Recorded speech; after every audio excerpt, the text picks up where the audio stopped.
So now that the joiner's done, I figured I'd do a quick overview of before and after. So this is the original video from when we were trying to pick it up and how it looked.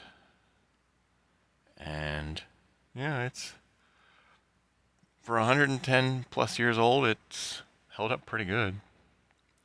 One missing handle, otherwise most of the stuff's there. Like under that section is where the missing handle is. And here's what it looks like afterwards. Bit more cleaned up, bit fancier. Now it's on a nice rolling stand versus just a flat table. Don't have the motor on yet, but that's alright. And I did fix that handle being on the wrong side. I moved it away from the pulleys. But that was just this morning, and the video was from yesterday. But you see it rolls better.